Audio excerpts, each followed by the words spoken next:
One of the greatest things that has happened is thanks to the Golden Triangle and the Golden Crescent that India is sort of in between, and with the kind of porosity of our borders that existed, and it's a large country, so how much can you check? It has become a conduit for the nexus between, in certain areas, between the governmental machinery, that is the bureaucracy.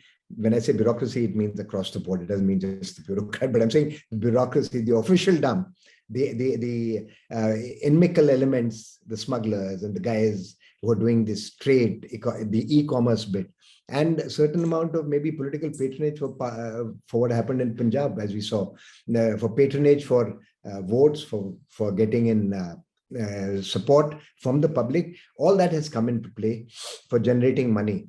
So drugs in Punjab have become really being exploited extremely passionately, especially from across the border. And the number of cases of where these small quad corps have carried, say, 100 grams or maybe half a kg of the material, dropping it across in fields, which people know, and then you have to get it collected, and some of them got shot, some haven't got shot. So for every one quad corp that you have shot, there are easily about 3 to 5 that have got through without being hit here. So you've got problems. We had ammunition coming in. So that was one.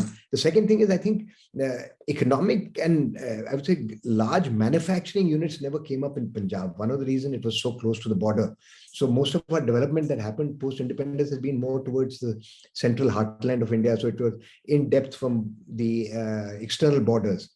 But I think there is time to look at, and today with IT and other services coming in, e-commerce platform, there's a need for a greater change and focus on developing opportunities for the boys of Punjab, so that they're not running away. They want to stay on. And today, more Indians, I would say your generation, are more nationalists than maybe our generation was. Yeah, they're more happy to stay on in India than go abroad and be a second-rate citizen.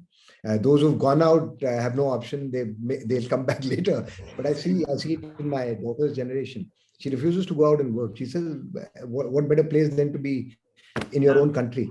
And great opportunity. So I think we need to create opportunities, which the focus of the government remains. The second area is this holdings. It's an agricultural based economy. India is still, it's what, 86% or no, 70% now, I think, on agriculture still is a major source of income and livelihood. Now that community, the land passes after the 5th generation, becomes economically unviable. So 3 kids have to move out, and one has to handle that all and then share it for the brothers. So this problem of those who are not empowered to be able to look for another opportunity or another job or another avenue, then fall prey to this privy of easy drugs. So that's something which you have to look at. And if you see that case that happened in 2016, where we had who's finally now been removed, the SP. I mean, he was carrying the guys from the border fence into the heartland under his official jeep. So these kind of problems will happen in a country like India. So it needs to be addressed. I think it's under focus. It's not only as I say, you're not talking about de-radicalization issues, but you're also looking at getting these people out of the drug menace. And today, the Punjab Police runs a program where there's constables and all are threatened. So they have a very engaged program to ensure that they don't fall into drugs, and those who are into drugs are taken out from there, from the rehab centers. So that's one issue there. Climate change, absolutely. I think we've exploited the wrong thing. Punjab was a granary of the world. Today, just to give you an example, if you have to grow rice in Chennai or in Tamil Nadu or in the coastal southern belt, for a hectare of land, you require 3,000 liters for one crop. That is available because of the monsoon pattern. So there is no, I would say, resource pressure on the soil that exists. Whereas the same is happening today in this great area of belt where we talk about this famous rice grain that comes from there with the dirt and mortar smell. Why is that? That basmati. The basmati here requires 3,000 liters of water, which is taken out from the ground resources.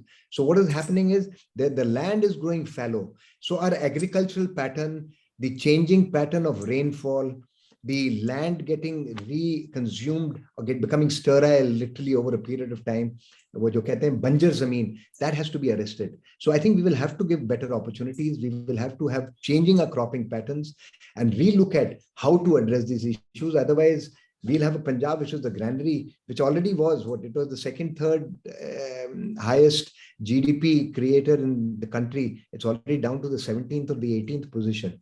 So we'll have to be extremely careful to keep this. Otherwise, this very, very, I would say, resource and enterprising community might go the wrong way. And we need to ensure that it's corrected.